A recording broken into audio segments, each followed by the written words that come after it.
Buenas noches, aquí estamos en otro programa de Civilitas TV. Falta cada día menos para las elecciones presidenciales, 19 días y no sé bien cuántas noches, pero realmente con el debate, con alguna preocupación, pero frío, así que nosotros queremos aprovechar desde Civilitas y contribuir pidiendo el cambio. Y hoy el cambio que pedimos es en lo económico, que sobre todo queremos más libertad para trabajar y para producir. Aquí se podría decir que justo se da la variante en lo económico, la variante de los matices muy sanos que tiene que tener la democracia.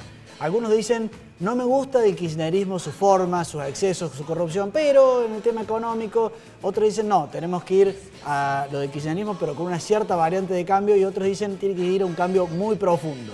En nuestro caso, como ya les dijimos en algunas oportunidades, este programa en algunos casos le explicamos a nuestros oyentes que nosotros tomamos posición. Nosotros creemos en un cambio de fondo, profundo. La actual matriz económica sobre la que se ha montado la Argentina en los últimos 10 años es una matriz que nos empobrece, que nos achica, que nos limita, que no nos deja integrarnos al mundo, que no nos permite la estabilidad, la inflación nos liquida, que no nos permite un equilibrio fiscal, sino que nos estamos comiendo, dándole plata a los subsidios, a las cosas. O sea, es una fórmula que tarde o temprano va a terminar mal, como ya lo estamos viviendo desde hace un año y medio con esta especie de recesión o de estanflación que estamos viviendo en Argentina. El cambio tiene que ser de fondo y las reglas que apliquemos a la nueva economía también tienen que ser de fondo. Justamente con Carmen, la Fundación FADA y APRESID hubo una conferencia y de alguna manera resumieron los títulos, los grandes títulos de la macroeconomía que tiene que cambiar. Si quiero lo repasemos, Carmen. Sería interesante. Esto es para hacer justamente los lineamientos que pueden ir distintas ideas. Esto no es una cosa que es un camino finito, sino un camino bien ancho. Pero sí sin inflación, por ejemplo. Claro, plan antiinflacionario, yo creo que ahí sí estamos, el 100% de los argentinos Totalmente. Estamos de acuerdo. O sea, la inflación creíamos que era una enfermedad olvidada de la República Argentina y de pronto se nos volvió. Podría venir la placa porque tenemos como para que perfecto, sí, la gente lo vaya leyendo. El tipo de cambio único, libre y competitivo con política fiscal y monetaria controlada, esto también, hay algunos que dicen, no, vamos a hacer alguna pequeña actualización, no. Si nos queremos integrar al mundo, el tipo de cambio tiene que ser flexible, tiene que ser abierto y tenemos que de alguna manera coordinar políticas macro, por lo menos con Brasil, si no con toda la región, pero por lo menos si Brasil devalúa, no hay forma de que nosotros no devaluemos. Y ellos no podrían devaluar sin preguntarnos a nosotros y viceversa, digamos, para decirlo de alguna manera. El equilibrio fiscal es muy importante. Nosotros gozamos algo del kirchnerismo con esa variable de equilibrio fiscal y después se gastaron todos los recursos. Es importantísimo porque si el Estado despilfarra, los privados tenemos que poner la diferencia. Un elemento clave también, cambio de fondo, cambio profundo. Acá yo creo que también, por lo menos los del interior, vamos a estar el 100% de acuerdo. Volver a una fórmula de federalismo económico y federalismo fiscal. En un momento se habló de 50% de los recursos en manos de la nación y 50% en manos de las provincias. Hoy estamos en un 24% de los recursos en manos de las provincias y un 76% en manos de la nación. Una verdadera locura de centralismo unitario, inconcebible, lo que le hemos permitido a este gobierno central allí a las 50 cuadras alrededor de la Casa Rosada. Y nosotros no decimos que el Estado no tenga que existir y intervenir, pero tiene que intervenir para lo que fue creado, que es en seguridad, justicia, salud, educación, toda esa ampliación que se ha hecho, pero no en la actividad que pueden realizar los privados y que van a realizar con muchísima fuerza si los dejan. Recuperar la reputación internacional, casi un chiste. Si la presidenta tiene que hacer una cadena nacional para decir que sí va a pagar los bonos, estamos jodidos, por decirlo de alguna manera, porque los bonos se pagan en todos lados del mundo, digamos, nadie sale y dice, che, los pago, y sí, más vale, si los tenías que pagar, digamos, la cadena la tenías que haber hecho, si no las pagabas. El show, yo creo que en ese sentido la nata nos sirvió mucho el domingo, el show de esa comitiva argentina regodeándose, yendo al Apple Store, 50 personas yendo para un discurso totalmente que no sirvió para nada, digamos, de la presidenta haciendo política doméstica allí en Naciones Unidas.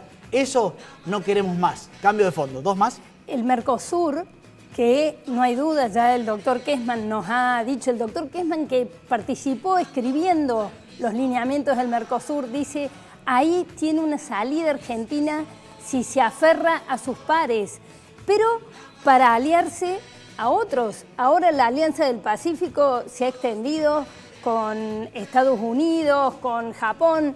Me parece que no hay que dejarla pasar a esa alianza.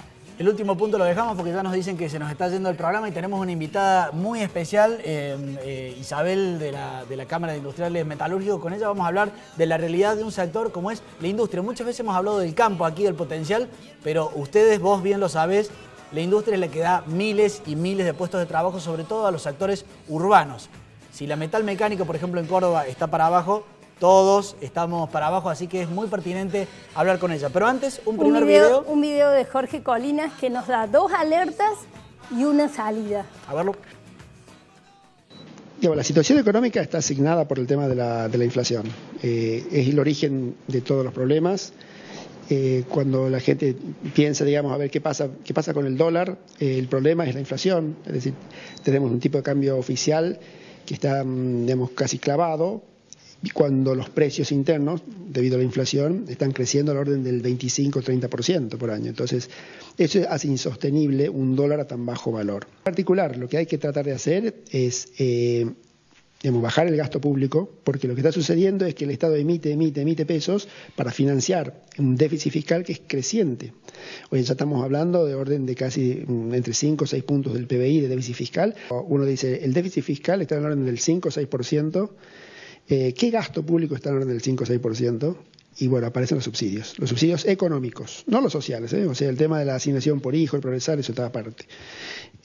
Cuando hablamos de los subsidios a la electricidad, al gas, al transporte y a las empresas públicas deficitarias, eso hace 5 puntos del PBI. Entonces, cuando uno dice, bueno, ¿por dónde el que venga va a querer comenzar a hacer el ajuste? Y seguramente que va a ser por el tema de los subsidios. Ahora, no se puede hacer de un día para el otro. Isabel, ¿cómo estás? Gracias por venir. Muchas gracias. Bueno, aquí hay una especie de relato, también en lo económico, que, bueno, justamente en este final de ciclo empieza a no cerrar. Lo que está comentando Colina en términos grotescos es esto de, bueno, sí, estamos subsidiando el gas, sí, pero resulta que los que viven en los cantes tienen el gas subsidiado, pero los que tienen la garrafa tienen que andar por todos lados buscando una garrafa de mucho. O sea, es injusto, el relato en sí mismo se contradice. Y el relato tanto se contradice, hoy se hizo muy famoso durante la semana, un periodista acá intentando quedar bien con el gobierno, que intentó explicar que a pesar de que es mucho más barato comprar en Brasil que en Argentina, era porque en realidad nosotros, y se empezó a enrollar, cuando se dio cuenta al aire de que tenía malos números, lo trató de tapar con la mano, finalmente pidió disculpas, una desgracia. Lo veamos 2 minutos para después charlar con Isabel aquí en piso. A ver. O mejor dicho, usted quiere comprar con su salario mínimo naranjas, solamente naranjas, usted puede comprar en Argentina 834 kilos de naranja y en Brasil 810 kilos de naranja. Lo mismo ocurre con la cerveza en latas. Póngale que usted lo que quiere es comprar la cerveza en latas en la Argentina y la quiere comprar en Brasil. Lo que se ve, evidentemente, es que en la Argentina, vamos a ver, ¿no? En la Argentina vamos a tachar todo esto. La capacidad de comprar con un salario mínimo naranjas es mayor que la de Brasil. Y ese es el caso. Después hay otros ejemplos que lo que hay que entender es una cosa, ¿no? O sea, lo mismo que usted compró, con lo que compra con un salario mínimo en la Argentina, lo compra en mucha menor medida en Brasil. Con lo que compra con un salario mínimo en la Argentina, lo compra en mucha menor medida en Brasil. Quizás eso lo que nos permita entender es que no solo es una cuestión de precios, sino es una cuestión de capacidad de compra del salario. Muy bien, Mariano. Sí, hace así el hombre, no digamos, terminemos. Un dato más y ahí ya volvemos a la mesa. Cuando la justicia le obliga al INDEC a medir la pobreza y el INDEC reconoce que hace 2 años y medio que ya no mide la pobreza, el INDEC, digamos, no mide la pobreza, y bueno, son todos estos datos que nos arroja el relato oficial, por los cuales nosotros decimos cambio de fondo. Isabel, ¿cómo estás? Bien, muy bien. ¿Cómo están los metalmecánicos y la industria en general en Córdoba antes de que hablemos de los cambios de fondo que necesitan, digamos? Y no estamos bien, venimos ya en caída hace varios años. En el sector automotriz, el 2013 fue la época que se fabricaron 800.000 autos. Hoy, este año, ojalá lleguemos a 600.000, no creo que sea factible. Así que no estamos bien, estábamos preparados para el 1.000.000 de autos que decían que se podían fabricar, las empresas teníamos todas las capacidades y hoy estamos mucho menos. Y atrás de eso viene toda la cadena de proveedores, eso en el rubro automotriz, en el rubro maquinaria agrícola, con lo mal que está el campo, también están muy complicados. En los metalúrgicos que dependen también de la construcción, son algunos sectores que están un poquito mejor porque hay algo de obra pública, gracias a las elecciones se ha movilizado un poco, pero en sí la mayoría estaríamos con una capacidad ociosa que ronda el 50%. Qué barbaridad. Y para que la gente se dé una idea, sobre todo los que no están cercanos al rubro de la industria metalmecánica, ¿cuánta gente emplean ustedes así en números gruesos, digamos? Y en Córdoba alrededor de 25.000, 30.000 empleos, sí, en la provincia. Claro, una barbaridad de gente, digamos. Perdón.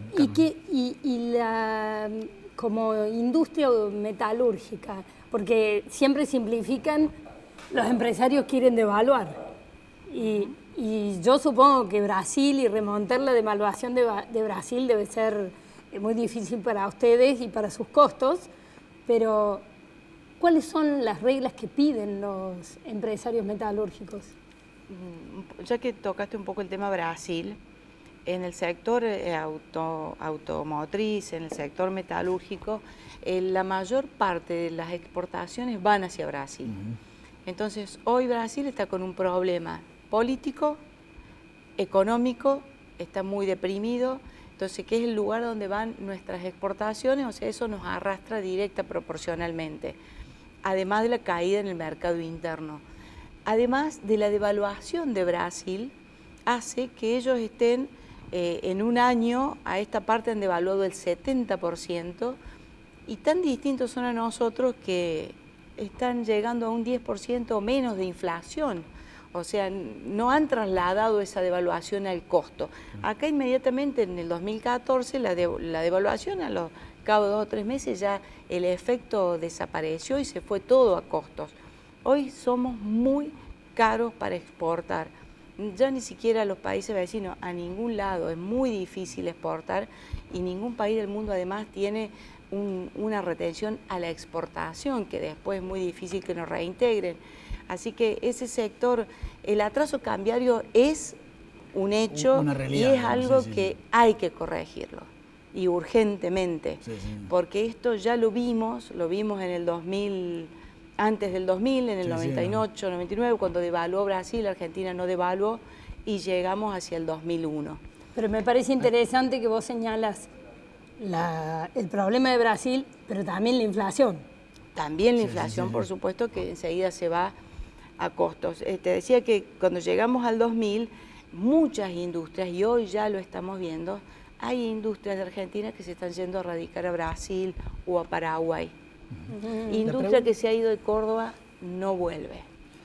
La pregunta de más tipo abogado del diablo, pero a los efectos de que le quede claro a la audiencia lo que estamos diciendo es, supuestamente si uno fuera al relato del que estamos analizando, dice, bueno, al proteger, cerrar las fronteras, en algún momento inclusive tener un moreno con látigo y pistola que impedía que entraran las cosas y demás, te obligaba a exportar y demás, supuestamente eso en algún momento se habló de que iba a generar una burguesía nacional más fortalecida, industrias nacionales más fortalecidas. ¿Cuál fue el elemento que hizo fracasar, digamos, ese relato, digamos, ese misterio, digamos? Ayudó ayudó porque al estar un poco cerrado y protegido obligó a fabricar y a hacer cosas acá. Pero a veces al no tener el acceso a las materias primas, al no poder exportar, al no tener crédito, sí. Claro, tener crédito, eso llega un momento en que se transforma en una traba, no tanto en un beneficio. En algunos sectores ayudó, los sectores transables ayudó, lo no transable no. Te puedo dar un ejemplo de una empresa que en la Cámara hemos intentado diversificar mucho, que los metalúrgicos dejen de ser autopartistas, agropartistas y pasen a otros sectores. Hay algunas petrolero, por ejemplo. Exactamente. Hay algunas empresas que son autopartistas, agropartistas, motopartistas y han empezado a hacer piezas para el sector petróleo que están radicadas por la zona de Vaca Muerta, Neuquén, en el sur, y grandes empresas que brindan servicios a ellos, bueno, pero que no tenían disponibilidad de poder importar algunas piezas. Se lograron fabricar piezas, las están vendiendo, y esas empresas que a su vez tienen filiales en el exterior, hay grandes posibilidades de que cuando seamos competitivos, esas piezas que hoy hemos desarrollado, podemos llegar a exportarlas. Pero ahora seguimos conversando, si les parece vemos un bocadito, un pequeño video de nuestro amigo el doctor Carlos... Alfredo Blanco. En este caso Alfredo Blanco, sí, que también hace un panorama, un paneo sobre la realidad industrial y con particular foco en Córdoba. A ver. Bueno, los datos que existen, aún los oficiales, muestran claramente que la falta de dinamismo de la economía tiene en el sector industrial uno de los más afectados. Si uno mira la evolución de la actividad industrial mes a mes, tiene un comportamiento negativo hace más de 20 meses y además existe un clima de incertidumbre en el sector que seguramente incide en las decisiones que explican ese comportamiento. Me parece que estamos en un periodo, digamos, de transición y que no va a haber medidas de política económica significativas que hagan cambiar esa visión hasta que asuman las nuevas autoridades. A todo esto hay que agregar que en algunas ramas en particular, estoy pensando en la metalmecánica y en la automotriz, digamos, la influencia del comportamiento de la economía brasileña es importante, en particular en Córdoba. Si uno mira los datos de la industria automotriz en Brasil, ve que tiene caídas muy significativas y eso, tarde o temprano, repercute sobre las ventas de Córdoba al mercado brasileño, que es uno de nuestros principales socios comerciales. Si vamos a hablar, es la economía estúpida, como dice, si vamos a hablar de cambios de aquí a las 19 días que faltan elecciones, todos tenemos que pensar en cambios políticos, en cambios morales, pero también en cambios económicos, porque esa va a ser la forma de luchar contra la pobreza y luchar contra otros males endémicos que tenemos. Isabel, una pregunta, ya nos has contado que está difícil la situación y todos la vemos, una pregunta hacia el futuro, si tuvieras al próximo presidente, digamos, de la Argentina y como Cámara Industrial y Metalúrgica le tuvieras que meter un bocadito, un consejo, un pedido, digamos, ¿dónde haría foco? Ayúdanos al ver lo que vos le decís, todos vamos a aprender un poco, digamos. En principio uno lo traslada también un poco a una economía doméstica, si se quiere, para que todo el mundo lo entienda. No podés gastar más de lo que generas. Entonces, ese de ajustarse el cinturón, ese de hacer el trabajo de ver en qué se gasta mal, ordenar las cuentas, bajar la inflación, invertir en lo que se debe invertir, en infraestructura para que tengamos gas, que tengamos electricidad, que podamos producir, que realmente la industria sea competitiva, que podamos acceder a las materias primas a precios internacionales, que podamos exportar, que nos dejen trabajar sin tanto intervencionismo. Y que miremos al Mercosur, como ustedes nombraron al principio, y te diría más, tendremos que hacer casi entre toda América Latina un bloque, porque tenemos que estar pensando en cómo nos vamos a defender de China, o sea, tenemos que estar unidos para eso, porque si no nuestras industrias, por más que hagamos las protecciones que sean, estamos muy comprometidos y complicados con eso. Yo creo que ser empresario en Argentina es dificilísimo. Muy difícil. Ser empresario en Córdoba, más todavía. A mí me gusta porque te oí unas palabras de cuando Córdoba dejó de pelear federalmente por sus bienes. Y bueno, fueron muchas las oportunidades en que Córdoba peleó mucho, fue pionera, llevó la voz del interior a la nación, pero bueno, yo creo que el último golpe terrible que nos dieron, fatal, fue la reforma de la Constitución última que se hizo, en donde ahora un gran partido de Buenos Aires define la elección para todo el resto y no está la famosa electores, donde realmente era por todo el territorio y no solo por la cantidad de habitantes. Entonces ahí perdió mucho el interior. E incluso muchos presidentes que han sido del interior no lo han tenido en cuenta como verdaderamente es. Es así. Isabel, gracias por haber venido. Públicamente decimos delante de la cámara, Isabel es una dirigente empresaria que levanta la voz, que habla fuerte. Te felicito porque te he visto muy bien parada, muy enérgica en distintos lados, así que necesitamos dirigentes empresarios de ese Totalmente, estilo. que No que anden diciendo, bueno, porque aquel gobierno, sino que vayan de frente, digamos. Así que felicitaciones. Bueno, gracias. Muchísimas gracias. El último video y luego las conclusiones finales, nuestro querido amigo y especialista, miembro de Esperanza Federal, el doctor Kessman, que nos marca, claro, dice... Vuelve a remarcar el tema del Mercosur, porque dice, si queremos combatir la pobreza, necesariamente tenemos que hablar de mercados ampliados para que la industria, como le dice Isabel, en lugar de tener 200 empleados, tenga 400 para poder proveer a toda América Latina. A ver, doctor Kessman. Es muy importante a esta altura de lo que acontece en América Latina y en nuestro país, en Argentina, tener en cuenta cómo luchar contra la pobreza en forma sustentable. Está bien que en el corto plazo puede haber planes de asistencia y de solidaridad con los pobres, pero debemos tomar conciencia que la integración latinoamericana es la clave para tender a soluciones estables en materia de lucha contra la pobreza. ¿En qué consistiría esta acción latinoamericana? Consistiría en perfeccionar el Mercosur, el acuerdo del Mercosur con Chile y con el resto de los países de América Latina para crear mercados ampliados para el comercio y las inversiones que, y esta es una idea muy importante, sustituyan la importación de bienes que se compran fuera de América Latina. Esto puede parecer algo necesario de medir y efectivamente América Latina en su conjunto está importando 1 billón, más de 990 mil millones de dólares anuales, y de ese importe el 85% se compra fuera de América Latina y de eso un 80% son bienes industriales que no son alimentos.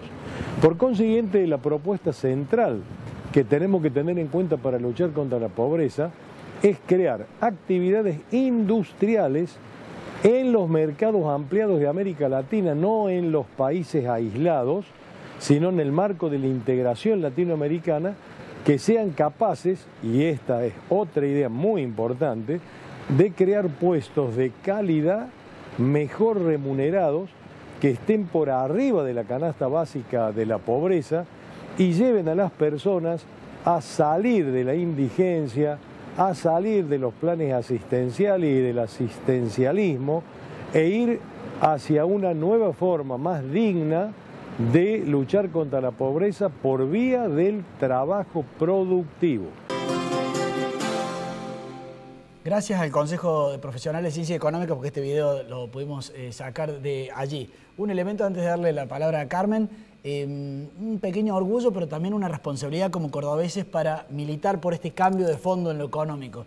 Estoy viajando mucho a Buenos Aires todos los jueves para buscar clientes y hay un dato que me genera esperanza cuando hablan de Córdoba desde Buenos Aires. Dicen, en el interior es muy parejo, generalmente tenemos un competidor local o como máximo 2 competidores locales en distintos rubros, pero Córdoba no sé qué pasa, y me ha pasado en muchos ámbitos, que dice, supóngase un mayorista, que dice, me voy a instalar en Córdoba, resulta que en Córdoba, además de los mayoristas nacionales, hay 4 o 5 jugadores locales que te fulminan, te matan, digamos. Una marca de cocina dice, yo en Córdoba tengo una competidora que me fulmina una moto, fui a ver una fábrica de motos muy grande, me dice, en Córdoba hay 3 o 4 fábricas de motos, me liquidan, o sea, de alguna manera Córdoba se podría decir que es como la Barcelona de España con respecto a Madrid. Nosotros tenemos un cierto orgullo económico también y tenemos nuestras industrias pesadas y nuestra Renault y nuestra Arcor, Aceitera General Dehesa. Por lo cual vale la pena que nosotros sí levantemos la voz. Tal vez hay otras provincias que son más clientelísticas, más subsidiarias, pero Córdoba no puede darse el lujo de quedarse callado y tenemos que seguir peleando por un cambio de fondo en lo económico. ¿Carmen? Yo acá un comentario que es respecto. El derecho de propiedad va de la mano de la libertad económica. Es el mismo derecho, son complementarios. Esto parece un título, pero miren cuando lo bajamos a la foto de Juan Cruz Mora, que es, acá está Juan Cruz Mora con Isabel Martínez, que los tuvimos juntos. Es un jubilado metalúrgico, trabajó más de 20 años en distintas empresas y terminó 10, 15 años en la Renault. Está jubilado, cobra la mínima, que por supuesto no llega ni a comprar los remedios ni a fin de mes, y cartonea en nuestro barrio. Cuando hablamos de propiedad privada, no solo hablamos de mi casa, hablamos de la jubilación de Juan Cruz Mora, porque el Estado no tiene derecho a tomar los fondos de Juan Cruz Mora y repartírselo ni a doña Rosa, que no hizo aportes. La propiedad privada implica al Estado y a los privados, pero a todos. Muy bueno. Si les parece, en los próximos 2 martes que quedan vamos a hacer otras incursiones, ya no en el ámbito económico, sino en el ámbito político y social y también moral. El martes que viene nos vamos a meter en esa fibra moral para preguntarnos, ¿está tensionada esa fibra moral de los argentinos o está un poco distendida? Vamos a tener un invitado muy de fondo. ¿Nombre? El padre Martín Bastos, inclusive en este momento está haciendo el sínodo de la familia. Y hay como una ebullición, por lo menos en los medios no católicos, pero va a estar bueno hacer una bajada al respecto. Esperamos haber hecho nuestro pequeño y humilde aporte para que vos, que estás allí del otro lado, pienses que hay que ponerse una remera mañana y salir a la calle diciendo cambiemos y cambiemos de fondo, porque esta Argentina, así como va, mediocrona, nos va a robar los próximos 4 u 8 años de nuestras vidas, por lo menos. Un bocadito que me dejó el debate. Yo no sabía que Stolbizer promueve la despenalización del aborto, que me parece un amor ella, pero me pareció una enorme incongruencia, porque eso también es honestidad. No podemos defender los derechos humanos y decidir matar a los que son más indefensos. Nos vemos el martes que viene. Gracias.